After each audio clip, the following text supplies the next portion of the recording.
नमस्कार। खबरों की भीड़ में आपके लिए जरूरी खबर कौन सी है और इस देश की सियासत की असलियत क्या है, ये बताने के लिए इंडिया न्यूज रोज रात 10 बजे लेकर आ रहा है अंदर की बात। इस न्यूज शो की आज दूसरी कड़ी है और इसमें हम खबरों के अंदर की खबर आपके सामने लेकर आए हैं। मतलब यह है कि जो कुछ आप देखते सुनते हैं खबर वही नहीं होती, जो बयान दिया जाता है सच वही नहीं होता, जो मुलाकात होती है उनका मतलब वही नहीं होता जो बताया जाता है। सियासत में जितना आप देखते हैं उससे कहीं ज्यादा आपको पता नहीं होता। खबरों की पूरी तस्वीर का नाम है अंदर की बात।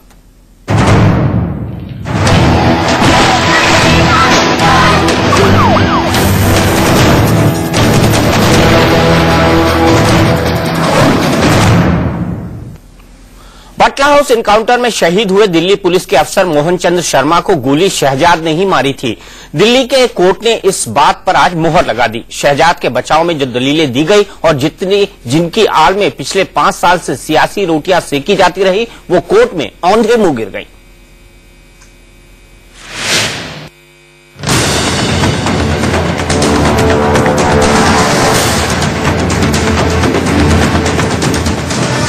दिल्ली के साकेत सेशंस कोर्ट ने ये माना है कि बटला हाउस के फ्लैट नंबर L18 में इंस्पेक्टर मोहन चंद्र शर्मा पर गोली चलाने वालों में शहजाद भी शामिल था, जो मौके से फरार हो गया। शहजाद को पुलिस ने बटला हाउस एनकाउंटर के 1 साल 3 महीने और 12 दिन बाद 1 जनवरी 2010 को यूपी के आजमगढ़ से गिरफ्तार किया था।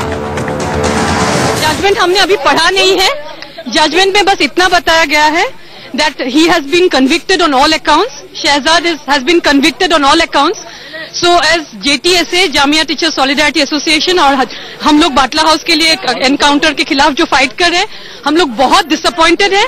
पर हम लोग ऐसे सेटबैक्स के साथ अभी हम लोगों का काफी हो गया है फेमिलियरिटी, तो हम लोग हार तो नहीं मानेंगे और we are fighting for the high court. अंदर की खबर यह है कि बटला हाउस एनकाउंटर के दौरान इंस्पेक्टर मोहन चंद की हत्या के लिए शहजाद को गुनहगार साबित करना दिल्ली पुलिस के लिए आसान न था। शहजाद के बचाव में सबसे मजबूत दलील ये दी जा रही थी कि वो मौका वारदात से गिरफ्तार नहीं हुआ। बटला हाउस से सिर्फ उसका पासपोर्ट मिला था।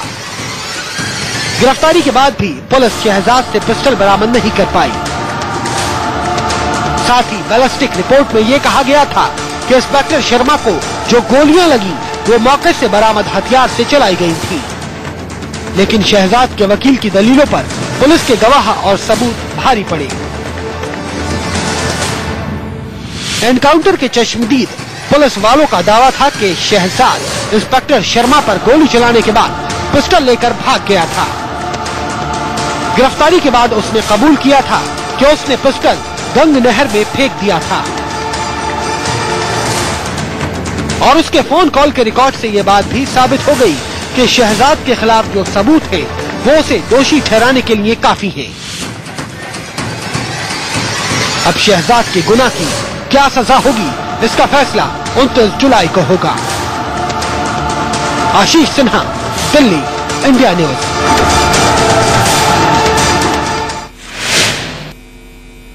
और इस मसले पर अंदर की बात यह है कि कोर्ट का फैसला भले से आ गया हो, शहजाद को आतंकवादी घटना में शामिल करार दे दिया गया हो, लेकिन सियासत इस मसले पर चलती रही है और चल भी रही है।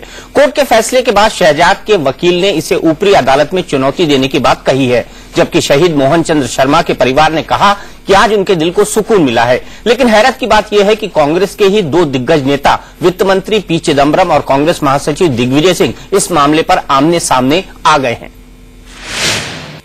I looked into the documents, I looked into the evidence, I spoke to the investigating officers, and I was satisfied that it was a genuine encounter. जो हालात मेरे को बताए गए थे उस बयान पर मैं आज भी कायम हूँ, लेकिन जुडिशियल इंक्वायरी नहीं हुई, जुडिशियल प्रोनाउंसमेंट आ गया है। अब जुडिशियल प्रोनाउंसमेंट में अग्रीड पार्टी जो भी निर्णय लेना चाहे ले। कांग्रेस के वो नेता जो इंडियन मुजाहिदीन को भी जस्टिफिकेशन देते हैं, आज उनको भी अपने अंदर झांक कर देखना पड़ेगा कि कृपया करके देश के लिए बलिदान के साथ क्रूर मजाक करना बंद करें। लेकिन इस पूरे मसले पर दिग्विजय सिंह ने माफी मांगने से इनकार कर दिया है। अंदर की बात यह है कि दिग्विजय सिंह कांग्रेस का वो मोहरा है जिसको कांग्रेस विरोधियों के खेल को खराब करने के लिए इस्तेमाल करती है। जरूरत और मतलब के मुताबिक दिग्विजय सिंह के बयान को मुद्दा बना दिया जाता है, नहीं तो यह कह दिया जाता है कि यह दिग्विजय सिंह की निजी राय है। बाटला हाउस इनकाउंटर पर आज भी पी चिदंबरम वही बात कह रहे हैं जो उन्होंने गृह मंत्री के तौर पर कही थी, लेकिन दिग्विजय सिंह अब भी अपने पुराने बयान पर कायम हैं। यानी दिग्विजय सिंह के जरिए कांग्रेस बटला हाउस मुद्दे को जिंदा रखना चाहती है। दिल्ली में चुनाव आ रहे हैं और पता नहीं मामला कब और कहां पलट जाए और सौदा फायदे का हो जाए। यही वजह है कि दिल्ली के कांग्रेस प्रभारी शकील अहमद ने दिग्विजय सिंह के साथ सुर मिला रखे हैं और इस फैसले से पहले वो इंडिया न्यूज पर दिग्विजय सिंह की बात का समर्थन कर चुके हैं।